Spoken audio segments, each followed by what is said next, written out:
Hello, greetings, salutations, and welcome back, my dear scholars, to A Short from the Study, where I, Matsu Quinox, your humble omniversal librarian, read you a short story or short poem for your entertainment.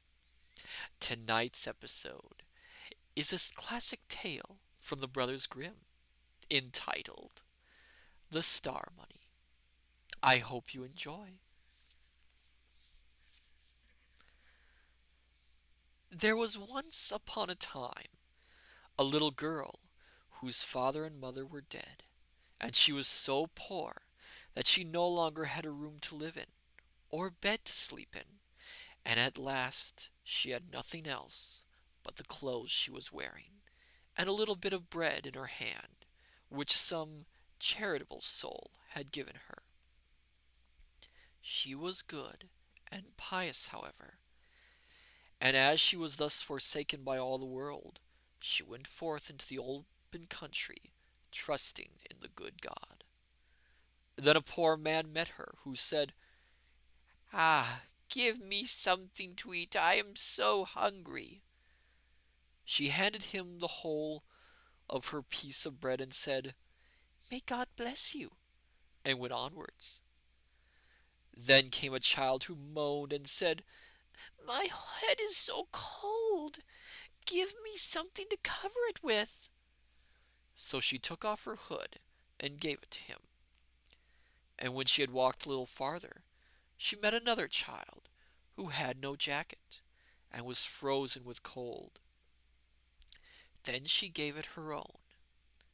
And a little farther on, one begged for a frock, and she gave away that also. At length she got into a forest, and it was already becoming dark. And there came yet another child, and asked for a shirt, and the good little girl thought to herself, "It is a dark night, and no one sees you. You can very well give your shirt away," and took it off, and gave away that also.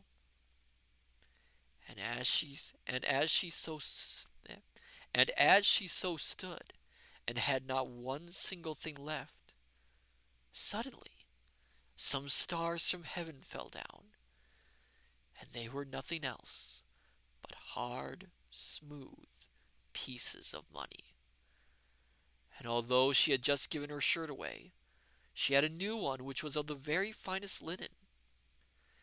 Then she put the money into it, and was rich all the days of her life.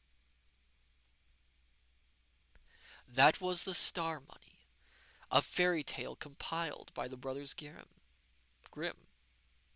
Thank you for coming, my dear scholars, and I shall see you next time at the study.